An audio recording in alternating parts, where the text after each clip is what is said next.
ఇప్పుడు స్టేట్ సినిమాలకి ధీటుగా రీరిలీజ్ సినిమాలు రిలీజ్ అవుతున్నాయి. రీరిలీజ్ సినిమాల వల్ల విడుదలవుతున్న స్టేట్ సినిమాలు కూడా కలెక్షన్ అవుతున్నాయి. ఆ ఎఫెక్ట్ బాగా జరిగినాయి.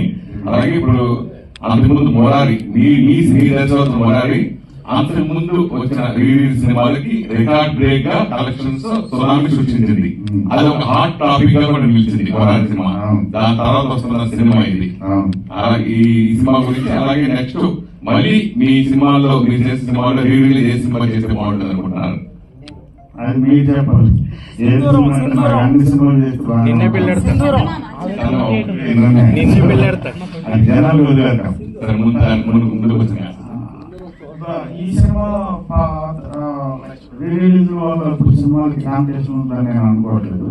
First thing. Second thing, Murari నా పర్సనల్ రీజన్ ఏంటంటే, నా అనాలిసిస్ ఏంటంటే, మురారి ఫర్ లాస్ట్ 2 decades బాగా dark cinema, dark emotions, dark scenes ఎక్కువైపోయింది, వైలెన్స్ ఎక్కువైపోయింది.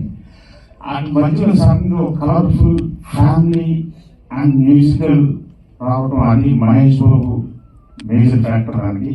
And Mahesh Babu fans major factor. Plus మురారికి సపరేట్ గా ఒక సెక్టర్ ఫ్యాన్స్ ఉన్నారు. వాళ్ళందరి వల్ల అంత పెద్ద రెస్పాన్స్ వచ్చిందని అనుకుంటున్నాను. బట్ బేసిక్ రీజన్ బాగా డార్క్ ఎక్కువైపోతుంది సినిమా. ఇది సినిమా అప్పుడు